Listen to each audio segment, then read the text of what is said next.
Hello dear student, आज हम लोग क्लास 8 का चैप्टर है स्टार्स एंड सोलर सिस्टम की आगे की टॉपिक देखेंगे। तो यहाँ पे हमको पढ़ना है सोलर सिस्टम। क्या होता है सोलर सिस्टम, आइए देखते हैं। कह the sun and celestial bodies which revolve around it from the solar system. It consists of large number of bodies such as planets, comets, asteroids and meteors. ये सब मिलकर क्या होता है सोलर सिस्टम। मतलब सोलर सिस्टम जैसे सन हो गया, सेलेस्टियल बॉडी हो गया। सेलेस्टियल बॉडी मतलब जैसे प्लैनेट्स हो गए, मून हो गया, ये सब जो है एक क्या होता है सोलर सिस्टम के अंदर हमको स्टडी करना है।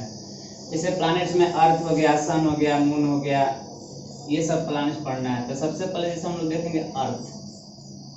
अर्थ क्या होता है? अर्थ एक प्लैनेट है जिस पे हम लोग लाइफ एग्जिस्ट होता है, जिसमें हम लोग रहते हैं, लिव करते हैं अर्थ पे। तो आइए अर्थ के बारे में देखते हैं कि अर्थ है क्या। The earth revolve around the sun. Earth जो होता है सन के अराउंड चारों तरफ क्या करता है? रिवॉल्व करता है। It earth revolve around the sun. It is the member of solar system. ये सोलर सिस्टम का मेंबर है अर्थ। सोलर सिस्टम के अंदर आता है earth. It is a planet, ये एक प्लैनेट है। There are 7 other planets that revolve around the sun. ये है, और 7 और भी अदर प्लैनेट्स हैं जो सन के अराउंड क्या करते हैं? रिवॉल्व करते हैं, मतलब उसके चारों तरफ मूव करते हैं।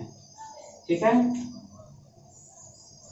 अर्थ appear blue green due to reflection of light. तो अर्थ अपीयर करता है blue green due to reflection of light from water and landmark on the surface. Reflection of light of reflection होगा तो वाटर एंड लैंडमार्क और इसके surface पे। ठीक है। The axis of rotation of earth not perpendicular to the plane of its orbit. इस orbit के plane के परपेंडिकुलर नहीं होता है। The tilt is responsible for a change of season on the earth. It is the third planet. और कौन सा planet है? थर्ड प्लैनेट बोलते हैं। Earth is the third planet. It is the thick layer of atmosphere. Atmosphere का thick layer है। The 8 planet in their order of distance from the sun. देखिए सन से जो प्लानेट है 8 है प्लानेट सन के जो आसपास हैं। तो सन के पास जो है हमारे पास 8 प्लानेट है। ठीक है। कौन कौन सा है? फर्स्ट है मरकरी, सेकेंड है वेनस, थर्ड है अर्थ। और यहाँ देखिए it is a third part of planet. It मतलब कि earth is a third planet. Third का ही earth. First, second, third, fourth, fifth, sixth, seven, eight. ठीक है। तो ये आपका हो गया earth third, Mars fourth, Jupiter 5th, Saturn 6, Uranus 7, Neptune 8। तो ये 8 प्लैनेट है जिसको हमको आगे इसको डिटेल में डिस्कस करना है। अब हम लोग देखेंगे सन। सन क्या होता है? Sun is the nearest star from us. Sun हम लोग से बहुत नियर होता है इसलिए वो बिग दिखता है, लेकिन जो स्टार है वो स्मॉल देखता है। इसका मतलब नहीं कि जो सन है वो बिग है और स्मॉल है, स्टार है वो स्मॉल है।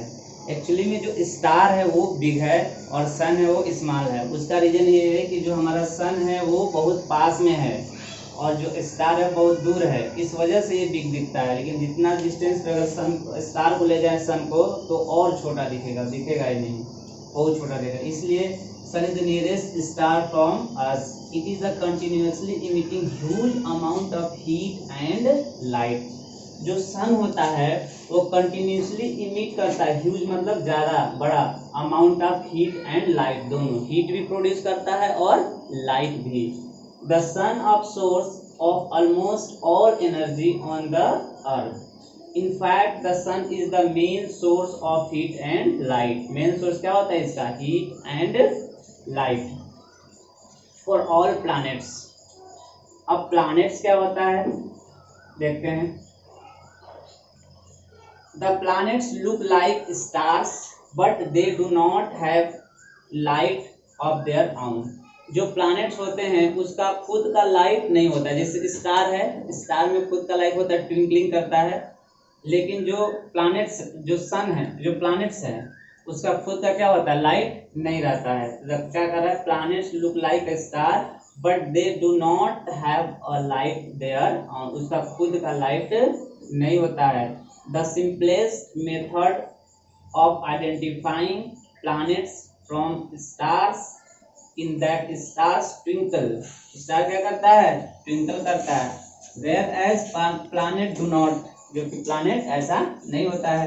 planet keep changing their position with respect to star, planet has definite path in which it revolve around the sun।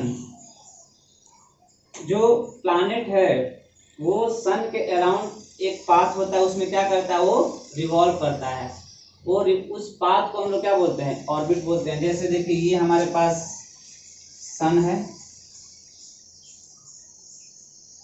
और प्लैनेट इसके चारों तरफ क्या कर रहा है, रिवॉल्व कर रहा है, ये प्लैनेट है कोई,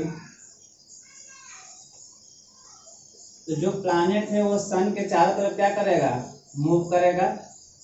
तो जब सन के चारों तरफ मूव करेगा तो ये जो पाथ है इसे क्या बोलते हैं, ऑर्बिट। क्या बोलते हैं, orbit. Revolve around the sun, this path है, this path is called as orbit. क्या उसको बोलेंगे, ऑर्बिट।